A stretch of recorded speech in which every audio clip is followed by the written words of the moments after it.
বাকি দোকান খুলে রেখেছিলেন। অনেক বেকার ছেলে, সেই কোন দলের আমি জানি না, তারা কিন্তু স্ত্রীর গয়না, মায়ের গয়না, জমি জায়গা বিক্রি করে পার্থ চ্যাটার্জিকে, সুজয় কৃষ্ণ ভদ্র মানে ভাইপোকে টাকা দিয়ে চাকরি কিনেছেন। আপনি যদি দোকান খুলে রাখেন, অভাব তো সবার আছে, যার আছে 10 লাখ 15 লাখ থেকে গিয়ে করে থাকতে পারে বিচ্ছিন্নভাবে একটা দুটো, কিন্তু এর সঙ্গে রাজনীতির কোনো সম্পর্ক নেই। এবং আমি যে মাটিতে দাঁড়িয়েছি, এখানে মোহনপুরের কালীপদপতি, পাঁশকুড়ার তাপস মণ্ডল, কোলাঘাটের রতনগুচ্ছাই, পাবলিক পিটিএ মেরে দিয়েছিল ভগবানপুরের নান্টু প্রধান, এরা সব পার্থ চ্যাটার্জির এজেন্ট হিসেবে এই এলাকা থেকেও, এই রাজ্যের বহু জায়গায় এজেন্ট ছিল, তার মধ্যে এখান থেকেও এজেন্ট ছিল। যেমন জীবন কৃষ্ণ শাহ একটা এজেন্ট, তার সাব এজেন্ট কান্দি, নবগ্রাম, খড়গ্রামের এমএলএ ছিল। তাপস শাহ যে মারা গেছে এমএলএ, সে একটা এজেন্ট। এখানে মোহনপুরের কালীপদপতি মাদুর পেতে বসে টাকা তুলত সবাই জানে, আমি তার অডিও আমি লিক করেছি। অতএব এই যে পুরো ব্যবস্থাপনা, এই 1804 জন যদি দাগি হয়, সবচেয়ে মহা দাগি হচ্ছে মমতা ব্যানার্জি। তার আশ্রয় প্রশ্রয় নেতৃত্বে এত বড় দুর্নীতি হয়েছে। মমতা ব্যানার্জির পদত্যাগ এবং এই দুর্নীতির দায় তার বিরুদ্ধে কোর্ট মনিটরিং করা এজেন্সির ব্যবস্থা নেওয়া উচিত বলে আমি দাবি করছি। দাদা, জীবন কৃষ্ণ সাহা 75 জনের কাছ থেকে টাকা নিয়েছিল, ঘুষ নিয়েছিল চাকরির জন্য, ইডির তদন্তে উঠে এসেছে তথ্য। এই ভুল তথ্য, অনেক বেশি।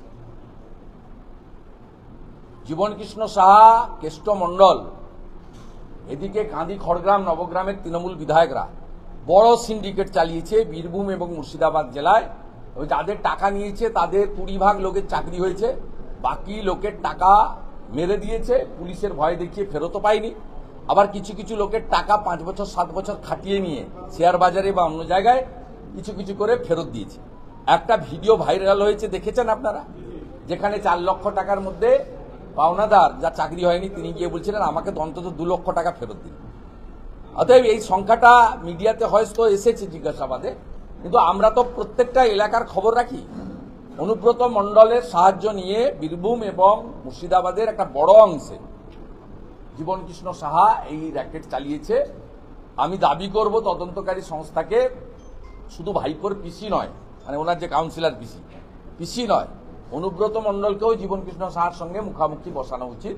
তাহলে কিন্তু আরো বড় র্যাকেট পাবেন। তার সঙ্গে কাঁদি, নবগ্রাম, খড়গ্রামের তৃণমূলের এমএলএদেরকেও মুখামুখি বসানো উচিত। সংসদে আমাকে হুমকি দেওয়া হলে দলের মহিলা সাংসদরা চুপ করে বসে থাকে, বিশেষ করে কল্যাণ বন্দ্যোপাধ্যায়। ওর কথার আমি উত্তর দেবো না, ওর কথার উত্তর দেবো না। ওই সব কথা বলে দাম বাড়ায়, তারপরে বলবে রাখি পূর্ণিমার দিন দিদি আমাকে ফোন করলো, 3 বার thank you thank you thank you করলো। সব লোকের মেরুদণ্ডের মানে কিছু নেই, ফালতু। মমতা ব্যানার্জির আশ্রয় লালিত পালিত এই কর্মচারী শ্রেণীর লোক। পুরো মালিক মমতা, এমডি হচ্ছে তার ভাইপো। এদের সম্পর্কে আপনারা সময় নষ্ট করেন, আমাদের সময় নিয়ে নষ্ট করার মতো। দ্বিতীয় পয়েন্ট, যেটার জন্য আমি আপনাদের সঙ্গে মিলিত হয়েছি, মাননীয় কুকথায় বিখ্যাত মহুয়া মৈত্র মহোদয়া গতকাল পশ্চিমবঙ্গে সমগ্র মতুয়া সমাজ, নমশূদ্র সমাজ, হিন্দু সমাজ এবং বৈষ্ণবদেরকে কুৎসিতভাবে আক্রমণ করেছেন।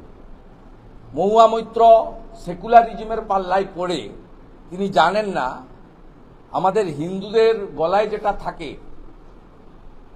দামোদর মাসে আমরাও ব্যবহার করি, সেটা কাঠের মালা নয়, সেটা তুলসীর মালা।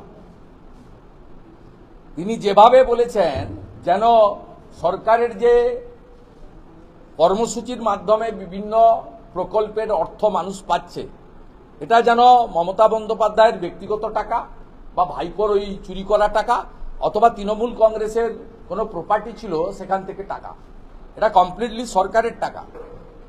এইভাবে উদ্ধত্ত দম্ভ দেখিয়েছেন। এবং সাথে সাথে যেভাবে মতুয়া, নমশূদ্র আমাদের তুলসী মালাকে, যেটা গলায় থাকে, তাকে